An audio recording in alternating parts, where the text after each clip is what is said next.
Hello student. आज हम phototherapy के बारे में थोड़ा और चर्चा करेंगे।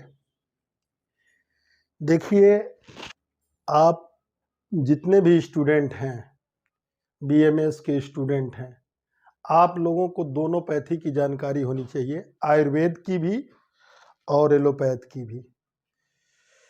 यदि आप दोनों अच्छी तरह से जानते हैं तभी एक कुशल चिकित्सक बन सकते हैं, क्योंकि डायग्नोसिस के बिना चिकित्सा उतना सटीक आप नहीं कर सकते। करेंगे, जैसे झोला छाप करते हैं वैसे करेंगे, लेकिन यदि आप जो है दोनों चीज को अच्छी तरह जानेंगे तो अच्छी चिकित्सा कर सकते हैं। जैसा कि हम पिछले वीडियो में चर्चा कर रहे थे कि फोटोथेरेपी कब करानी चाहिए, तो एक मैं हार्ड फास्ट रूल मतलब थंब रूल बता देता हूं।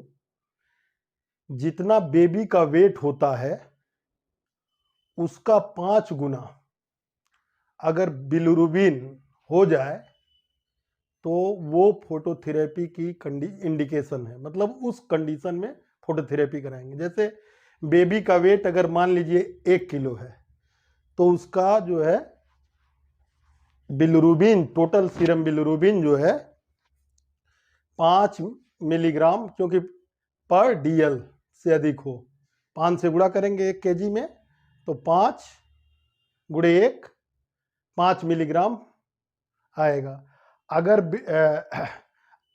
अगर बेबी का वेट 1.5 किलो है तो 5 से गुणा करेंगे तो 15 पचे 75, तो 7.5 mg पर डीएल। ये लेवल है, इस लेवल के बराबर हो या इससे अधिक हो तो ये फोटोथेरेपी का इंडिकेशन है। ठीक है, तो वहां पर मैंने बताया according to birth weight of neonate, indication total serum bilirubin level 5 times of the birth weight of newborn baby under NICU. NICU मतलब neonatal intensive care unit through expert neonatal paediatrician.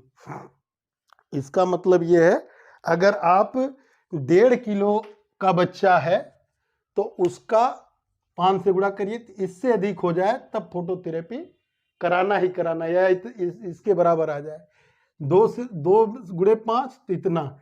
इसका मतलब ये है कि बिलिरुबिन की मात्रा, total serum bilirubin की मात्रा इस बात पर निर्भर करती है कि बच्चे का वेट कितना है। दूसरा, अगर ये आपको मैंने बताया था कि टोटल सीरम, पिछली वीडियो में, कि टोटल सीरम बिलिरुबिन 15 मिलीग्राम पर डीएल से टर्म बेबी में अधिक हो जाए और टोटल सीरम बिलिरुबिन 12 मिलीग्राम पर डीएल से प्री टर्म बेबी में अधिक हो जाए तो फोटोथेरेपी का इंडिकेशन है। ये एक औसत जो है, आप देखें 2.5 से गुणा करें तो 12.5 आ गया, 3 किलो का बच्चा है तो 15 आ गया। तो अगर 3.5 किलो का है तो उसके 5 का गुणा कर देंगे, जितना mgdl आएगा उसके आधार पर करेंगे। वो उसकी अपर लिमिट है, मतलब क्या है कि वो उसकी अपर लिमिट है, उस लिमिट को, तो इससे इस इंडिकेशन जानने से फायदा ये हो जाएगा कि आप जानेंगे कि पेशेंट को कब ले जाना है, बेबी को कब ले जाना, पेशेंट मतलब न्यूनेट्स को कब ले जाना है और कब तक उसको सनलाइट में घरेलू इलाज से, जैसे मतलब घरेलू क्या ये कहें कि सूरज की रोशनी दिखा के उसको जो है ठीक कर सकते हैं। एक जब नॉर्मल बेबी डिलीवर्ड होता है, नॉर्मल बेबी जब डिलीवर होता है जिसका लीवर भी सही है, तो उसमें जो है टोटल सीरम बिलिरुबिन जो है 5.2 mg पर डीएल इन फर्स्ट 24 आवर।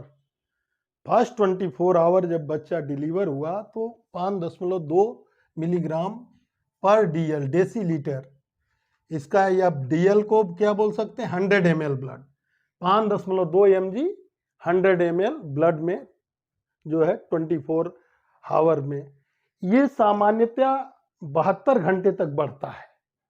क्यों बढ़ता है? क्योंकि लीवर तो मान लीजिए अगर हेल्दी बेबी है तो ठीक है, चलिए, लेकिन आरबीसी की मात्रा इतना ज्यादा होती है, आरबीसी की मात्रा ज्यादा होती है और हीमोग्लोबिन की भी मात्रा, जब आरबीसी की मात्रा ज्यादा होगी तो हीमोग्लोबिन की भी मात्रा ज्यादा होगी। तो इस वजह से जब उसका डिस्ट्रक्शन होता है तो वो जो है बढ़ता है 72 घंटे। उसका रीजन ये है कि due to stress of delivery, भाई डिलीवरी जब होता है तो उसमें स्ट्रेस जो होता है वो बच्चा बियर करता है, उसकी वजह से आरबीसी के नंबर चूंकि बहुत ज्यादा होता है। आप जानते हैं जब आरबीसी की संख्या ज्यादा हो जाती है तो उस कंडीशन को क्या बोलते हैं? पॉलीसाइथीमिया। क्या बोलते हैं? पॉलीसाइथीमिया। दूसरा, अगर नॉर्मल लीवर सेल है तो इसको जो है क्या करेगा, कॉन्जुगेशन करके इसको फ्लश आउट कर देगा स्टूल और यूरिन के रास्ते, due to water soluble. Normal liver है तो इसको क्या करेगा, उसको फ्लश आउट कर देगा। मतलब अगर नियोनेटल बेबी है और वो हेल्दी है और नॉर्मल है तो वो उसको जो है निकाल देगा यूरिन और स्टूल के रास्ते, चूंकि ये वाटर सॉल्युबल, उसको कन्वर्ट कर देगा अनकॉन्जुगेटेड बिलिरुबिन की। लेकिन ऐसा देखा जाता है कि लगभग 40 से 50% बच्चों में, 40 से 50% बच्चों में बिलिरुबिन अनकॉन्जुगेटेड हाइपर बिलिरुबिनीमिया हो जाता है। उसका कारण क्या है? उसका कारण दो है, 2-3 कारण है, मैं मुख्य रूप से बता दूं। एक तो पहले कि इन्फेक्शन हो जाए, दूसरा बच्चे के अंदर कहीं इंटरनल ब्लीडिंग हो जाए, इंटरनल ब्लीडिंग हो जाए तब भी बच्चे के अंदर इन्फेक्शन हो जाए, और जो है RH इनकम्पेटिबिलिटी, जिसको आप यूं समझें कि मदर का जो ब्लड है वो जो है उसमें जो एंटीबॉडी है और बच्चे की आरबीसी पर जो एंटीजन है उसमें इनकम्पेटिबिलिटी हो जाए, मतलब वो दोनों एंटीजन एंटीबॉडी रिएक्शन हो जाए, इस वजह से जो है वो हो जाता है। दूसरी चीज ये है कि severe anaemia, sickle cell anaemia, polycythaemia, ABO incompatibility, RH incompatibility, thalassaemia, autoimmune disorder, inherited causes जिसमें है G6PD deficiency, Gilbert syndrome, Crigler Najjar syndrome, Crigler Najjar, red cell membrane में डिसऑर्डर हो जाए, रेड सेल मेम्ब्रेन में कोई मॉर्फोलॉजी में चेंजेज हो जाए, स्फेरोसाइटोसिस हो जाए, उसका जो है सेल उसमें जो है कोई मॉर्फोलॉजी में चेंज होने से, थैलीसीमिया में, इन्फेक्शन में, तो ये सब जो चीजें होती हैं ये सब बच्चे में काजेज होती हैं आरबीसी डिस्ट्रक्शन की काजेज। जो नॉर्मल फिजियोलॉजिकल जॉन्डिस होता है उसमें जो है बच्चों में उसमें आरबीसी ज्यादा डिस्ट्रक्शन होती है। डिस्ट्रक्शन होने का दो मुख्य कारण, आरबीसी का संख्या अधिक, उसके बाद ये सब बीमारियां हो जाए, severe anaemia, RH incompatibility, auto immune disorder, inherited causes, इसमें G6PD डिफिशियंटी, गिलबर्ट सिंड्रोम, क्रिगलर-नाजर ये हो गया। उसके बाद red cell membrane disorder, sickle cell anaemia, thalassemia, infection, RBC बहुत ज़्यादा बढ़ी हुई है, polycythemia, ABO incompatibility, internal bleeding, ये सब काजेज होते हैं। अब इन सब काजेज की वजह से आरबीसी का डिस्ट्रक्शन अगर अधिक हो रहा है तो वो बनेगा क्या? Unconjugated hyper bilirubinaemia. अब ये जो है फोटोथेरेपी जो हम करते हैं वो स्किन को, हमने पहले वीडियो में बताया था, स्किन के अंदर जो बिलिरुबिन मौजूद है उसको फ्लश आउट करता है। ये क्या करता है, ये ब्लू ग्रीन लाइट होती है जिसकी वेवलेंथ होती है 450 nm से लेके 490 nm। ये जो है फोटो ऑक्सीडेशन से अनकॉन्जुगेटेड बिलिरुबिन को अनकॉन्जुगेटेड बिलिरुबिन को जो कि वाटर इनसॉल्युबल है उसको सॉल्युबल बिलिरुबिन माने कॉन्जुगेटेड बिलिरुबिन में हार्मलेस वाटर सॉल्युबल आइसोमर में बदल देती है और उसके बाद जो है ये जो है यूरिन और स्टूल के रास्ते निकल जाता है। दूसरी बात, फोटोथेरेपी करने के लिए हमें जो समय लेना पड़ता है 2 से 4 घंटा, एक शिफ्ट में 2 से 4 घंटा करेंगे, उसके बाद जो है आधे घंटे का जो है ब्रेक देंगे, 4 साइकिल करेंगे तो 12-12 घंटा, आज 12 घंटा किया और कल 12 घंटा। यूजुअली 1 से 2 दिन में जो है ये ठीक हो जाता है, यूजुअली 1 से 2 दिन में ठीक हो जाता है फोटोथेरेपी। उसके बाद मैंने ड्रग बताया था कि जो है अगर आप इसमें फिनोबार्बिटोन 2.5 mg पर kg इब्री 12 घंटे पर देते हैं तो फिनोबार्बिटोन सीडेटिव होता है, बच्चा लिथार्ज वो हो जाता है। तो इससे थोड़ी अच्छी दवा है जो कि क्लोफाइब्रेट होती है।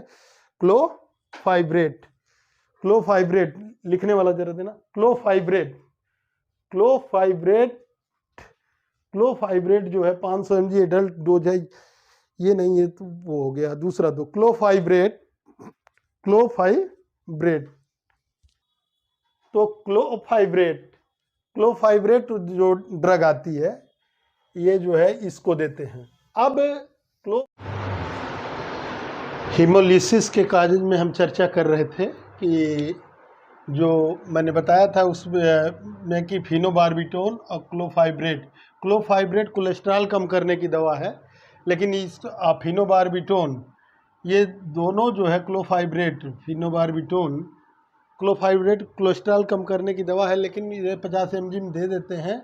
ये न्यूनेटल जेंडिस में मतलब देते हैं तो इससे भी कॉन्जुगेशन होता है, क्या है लीवर में कॉन्जुगेशन होता है, इस वजह से देते हैं इसको। तो फिनोबार्बिटोन और क्लोफाइब्रेट ये कॉन्जुगेशन को चूँकि लीवर के अंदर बढ़ा देते हैं, तो जो हमारा इनसॉल्युबल बिलिरुबिन है, अनकॉन्जुगेटेड इनसॉल्युबल बिलिरुबिन है, वो बच्चे में सॉल्युबल बिलिरुबिन अर्थात कॉन्जुगेटेड बिलिरुबिन के रूप में बदलकर फिर उसके बाद बिलियरी चैनल के थ्रू फिर आपका जो है यूरिन और स्टूल के रास्ते फ्लश आउट होके निकल जाता है। लेकिन जो हमने कागज में बताया कि अगर लीवर में माल फंक्शन मतलब ये है कि लीवर में क्यों मतलब जो है आरबीसी टूट रही है इतना ज़्यादा। तो एक तो पहला कागज बताया हमने बच्चों में कि जो है आरबीसी की पॉलीसाइथीमिया है, संख्या अधिक है, इमेच्योर लीवर सेल है, इस वजह से टूट रही है, संख्या अधिक पॉलीसाइथ। लेकिन कुछ और कारण हैं, उनको थोड़ा कारण को हम और इलेबोरेट करेंगे। जैसे इनहेरिटेड ब्लड डिसऑर्डर है, क्या है inherited blood disorder. Inherited blood disorder में जो है ग्लूकोज 6 फास्फेट डिहाइड्रोजिनेज ये एक एंजाइम होता है जो कि आरबीसी को हेल्प करता है, आरबीसी अच्छे से काम करे। अगर इस एंजाइम की कमी हो जाएगी तो आरबीसी का वर्क प्रभावित होगा और उससे जो है हीमोलिसिस ज़्यादा हो जाती है। इसी तरह गिलबर्ट और क्रिगलर गिलबर्ट सिंड्रोम और क्रिगलर नाजर में इसमें क्या होता है, जो कॉन्जुगेशन वाला एंजाइम है जो अनकॉन्जुगेटेड को कॉन्जुगेटेड बिलिरुबिन में बदल रहा है, उसकी एक्टिविटी कम हो जाती है। वो कौन सा एंजाइम है, उसका नाम है बिलिरुबिन यूरिडीन डाइफास्फेट ग्लूकुरोनिल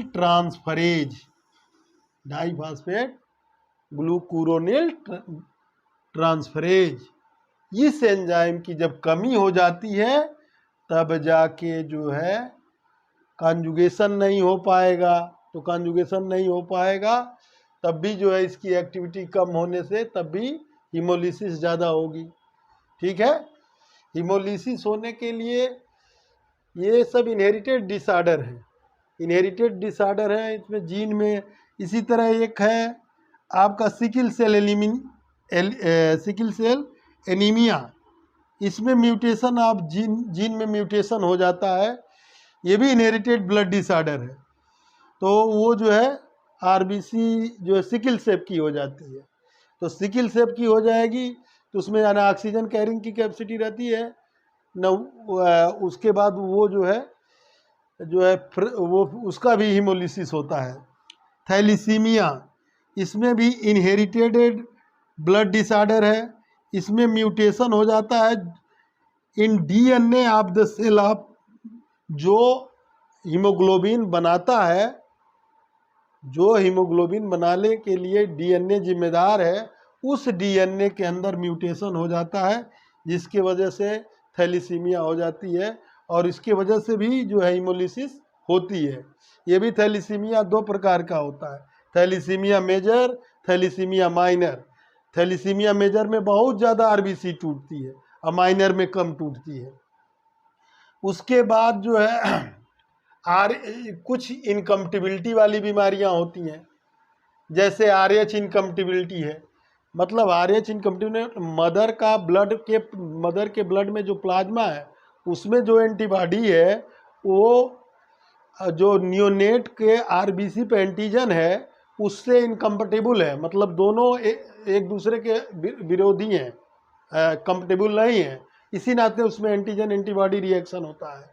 उसमें एक आता है आरएच इनकम्पटेबिलिटी। आरएच इनकम्पटेबिलिटी में आरएच पॉजिटिव फादर होता है और आरएच निगेटिव मदर होती है, तो आरएच निगेटिव मदर होती है। अब बेबी अगर आरएच पॉजिटिव हुआ तो इसका मतलब आरएच जो एंटीजन है आरबीसी पर आरएच पॉजिटिव वाला एंटीजन है, ये जब डिलीवरी होगी, पहली डिलीवरी जब होगी मतलब तो उसमें मिक्सिंग हो जाती है at the time of delivery. ये एंटीजन है, जब इसकी मिक्सिंग होगी, इसकी मिक्सिंग होगी जो है डिलीवरी के समय, तो जो है फिर क्या होगा, इसके विरुद्ध जो है एंटीबॉडी, एंटीजन एंटीबॉडी रिएक्शन हो जाएगा। समझ रहे हो कि नहीं?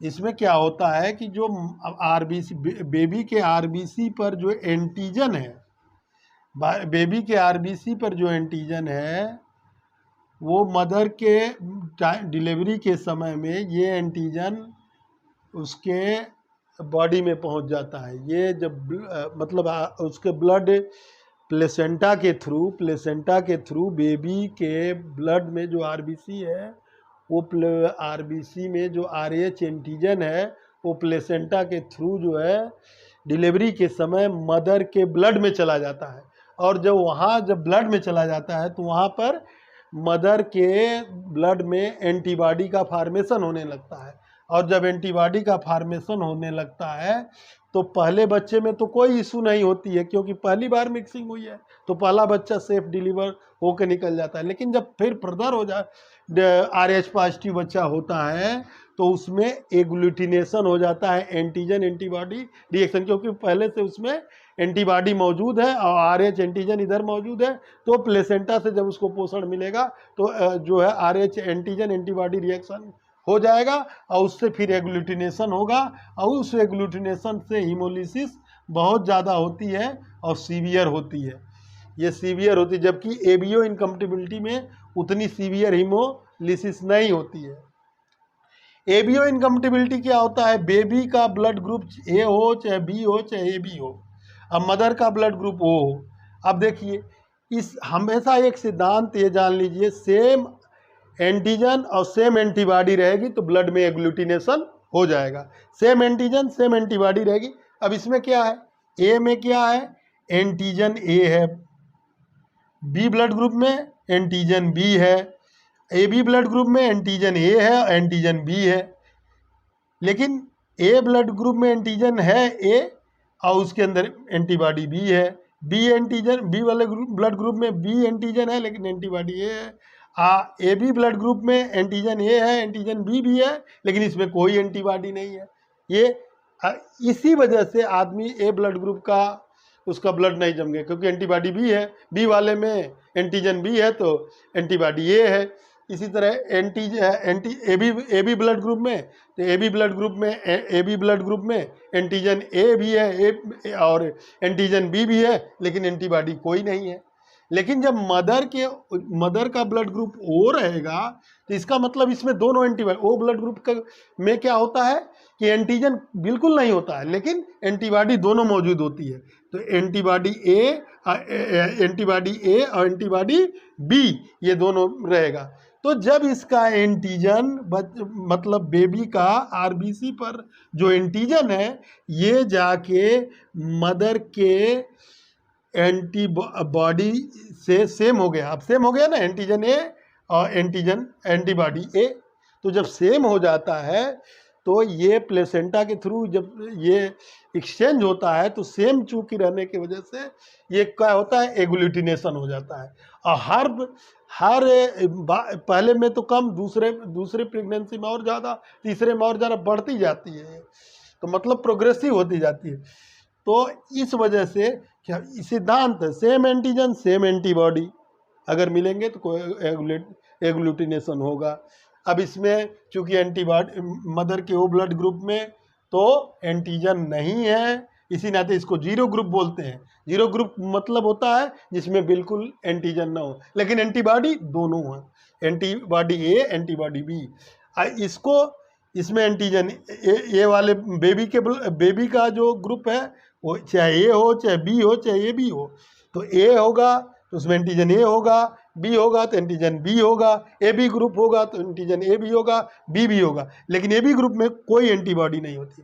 तो जब ये एंटीजन इस एंटीबॉडी से सेम एंटीबॉडी हो जाते हैं, एंटीजन एंटीबॉडी, तो एग्लूटिनेशन होने लगता है और फिर फर्दर जो है वो हिमोलिसिस हो जाएगी। एग्लूटिनेशन होगा तो हिमोलिसिस होगी। तो ये सब दोनों आईजीजी क्लास की, इसमें भी आईजीजी क्लास की इम्यूनोग्लोबुलिन बनती हैं और इसमें भी आईजीजी क्लास की इम्यूनोग्लोबुलिन बनती हैं। उसके बाद जो है तो आपने देखा आरएच इनकम्पेटिबिलिटी, एबीओ इनकम्पेटिबिलिटी को हटाने के लिए इंट्रावीनस इम्यूनोग्लोबुलिन का इंजेक्शन देते हैं, इंट्रावीनस इम्यूनोग्लोबुलिन का इंजेक्शन देते हैं और ये 0.5 से 1 ग्राम पर केजी पर डोज दिया जाता है। उसके बाद अगर ये जो सिकिल सेल एनीमिया है तो ये अब म्यूटेशन है, थैलीसीमिया है तो ये भी जो इनहेरिटेड है, तो इसमें आप कुछ कर नहीं सकते। जो जेनेटिक डिफेक्ट है उसमें आप या तो बाहर से जो कोई अगर एंजाइम की कमी है तो आप बाहर से एंजाइम दीजिए, या अगर कोई मतलब जीन में के लेवल में कमी है तो उसको जीन को जेनेटिक इंजीनियरिंग के द्वारा सही करिए, तो वो जो है अलग विषय हो जाता है। लेकिन जहाँ इन्फेक्शन है, जो चीज़ आप कर सकते हैं, इन्फेक्शन है, चाहे साइटोमेगालो वायरस का इन्फेक्शन हो, चाहे यूटीआई के इन्फेक्शन हो, चाहे वायरल इन्फेक्शन हो, चाहे बैक्टीरियल इन्फेक्शन हो, चाहे निमोनिया का कारण का इन्फेक्शन हो, चाहे सेप्सिस हो। ये यूटीआई में बच्चों में न्यूनेटल जॉन्डिस 77.9 ये होता है, परसेंटेज होता है, 16 पॉइंट ये, और निमोनिया में इतना परसेंटेज होता है। तो और ये जो परसेंटेज लिखा हुआ है इसका मतलब ये नहीं है कि इतना परसेंट पाया जाता है, मतलब ये है कि इससे ज़्यादा जो है कम भी हो सकता है, अधिक हो जाए, एवरेज ये है। लेकिन ये ई कोलाई के इन्फेक्शन से जो है ज़्यादा जो है हिमोलिसिस होती है। यूटीआई अगर बच्चे को हो जाए, इन्फेक्शन हो जाए, तो यूटीआई हो जाएगा तो वहाँ पर जो है आप यूटीआई का ट्रीटमेंट करेंगे, वहाँ पर आप जो है नाइट्रोफुरेंटोइन देंगे, जो है सेफ्ट्राइक्सोन देंगे, जो आपका वहाँ का एंटीबायोटिक होगा देंगे। निमोनिया का तो उसका साइटोमेगालो वायरस के कारण है तो एंटीवायरेटिक देंगे, एंटीवायरल ड्रग देंगे। वायरस के कारण है अगर जो है तो वो देंगे, वायरस के कारण है तो इम्यूनोग्लोबुलिन प्रिपरेशन देंगे। इसमें से हेपेटाइटिस ए, ई और एफ ये कंटामिनेटेड फूड और वाटर के वजह से होता है। ये समझ लीजिए, hepatitis A, E, F faecal oral route से इसका ट्रांसमिटर होता है इस वायरस का। है तो सब वायरस ही है, लेकिन इस वायरस ई और एफ वायरस का ट्रांसमिशन किसके रूट से होता है? फीको ओरल रूट से होता है। और इसका बी, सी, डी और जी का ये ब्लड बॉडी फ्लूइड से, ब्लड के और बॉडी फ्लूइड से, ब्लड कंपोनेंट और बॉडी फ्लूइड से होता है इसका वो जो है इसका ट्रांसमिशन। अब जब ये हमने बताया था RH+, इस कंडीशन को RH father positive RH negative, तो जब इस कंडीशन को बोलते हैं इरिथ्रोब्लास्टोसिस फिटालिस, इसको क्या बोलते हैं? Erythroblastosis fetalis. इसमें पहले बच्चे इसके वजह से बच्चे जो है, अगर इसमें आईवी ने लगाया जाए, इंट्रावीनस इम्यूनोग्लोबुलिन न दिया जाए तो फर्दर बच्चे में प्रॉब्लम हो जाती है। इसी नाते पहली डिलीवरी जो हो जाती है तो जो थोड़ा बहुत गया है RH इनकम्पेटिबिलिटी की वजह से, इसमें जो है जो RH एंटीजन गया हुआ है मदर में, उसको डाइल्यूट करने के लिए या उसको मारने के लिए इंट्रावीनस इम्यूनोग्लोबुलिन दे देते हैं, और ये देकर फिर जो है फिर फर्दर उसकी प्रेगनेंसी में कोई दिक्कत नहीं आती है। तो नहीं अगर देंगे तो फिर सेकंड बच्चे में क्या होगी? एरिथ्रोब्लास्टोसिस फिटालिस हो जाएगी।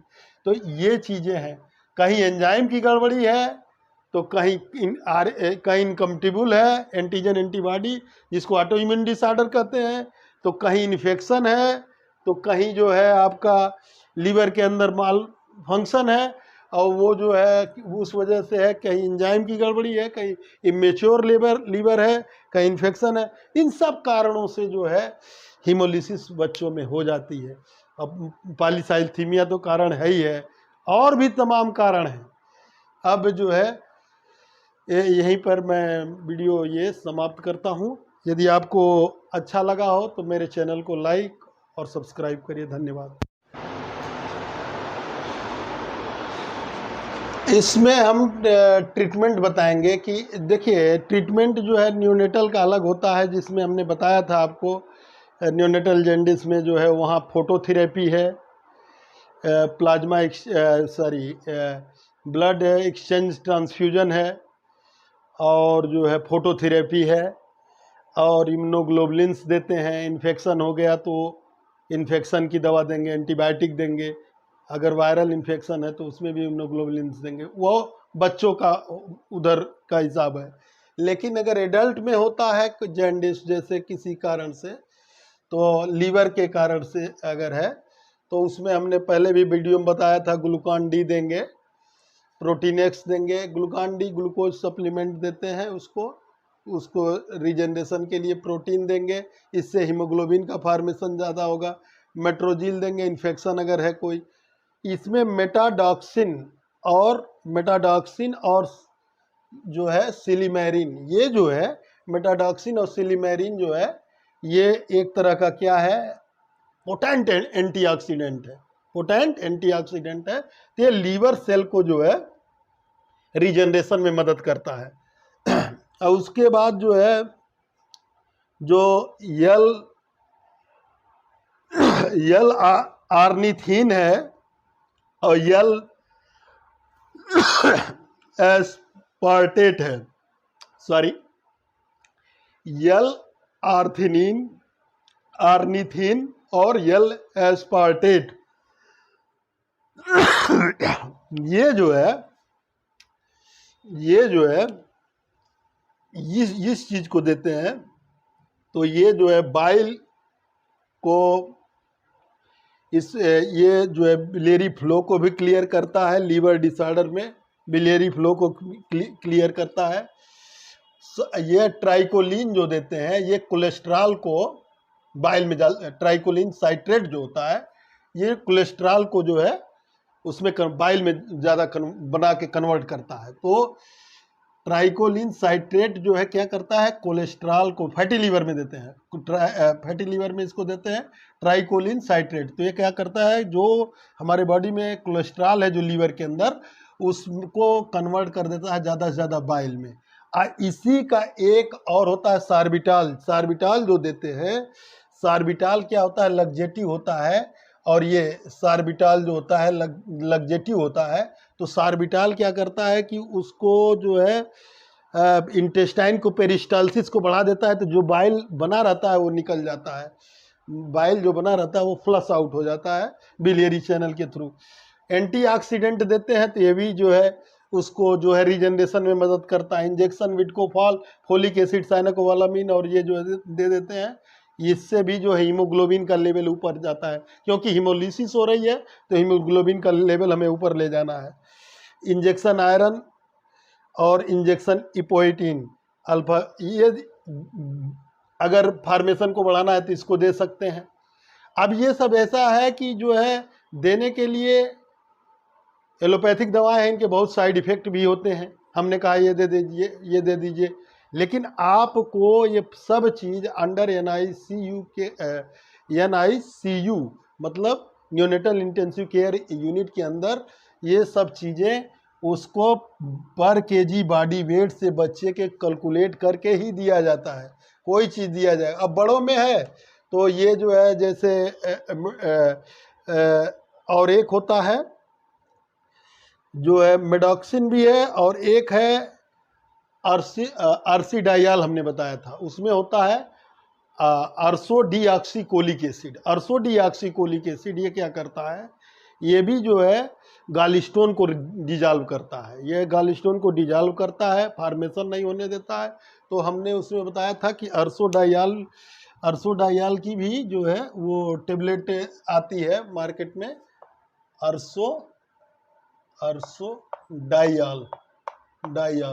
अर्सोडाइल भी देते हैं। तो इसमें अर्सोडीऑक्सीकोलिक एसिड है, टायरोडीऑक्सीकोलिक एसिड, कोलिक एसिड, जितने भी हैं ये सब जो है गाल स्टोन को जो है वो करते हैं, डिजॉल्व करते हैं, और उसको जो है बिलियरी चैनल के थ्रू फिर फर्दर जो है बाइल को भी ये जो है जो फ्लश आउट में मदद करते हैं। अब ये जो है ये इसमें कुछ लेसिथिन वाले कंपाउंड हैं, इसका भी मैंने पिछले वीडियो में चर्चा किया था, और आर्थिनिन की भी चर्चा की थी। लेकिन अब मैं इसमें थोड़ा सा आयुर्वेदिक ट्रीटमेंट पे विषय पे चर्चा करूंगा, क्योंकि आयुर्वेदिक भी जानना जरूरी है। तो जो है आयुर्वेदिक में भी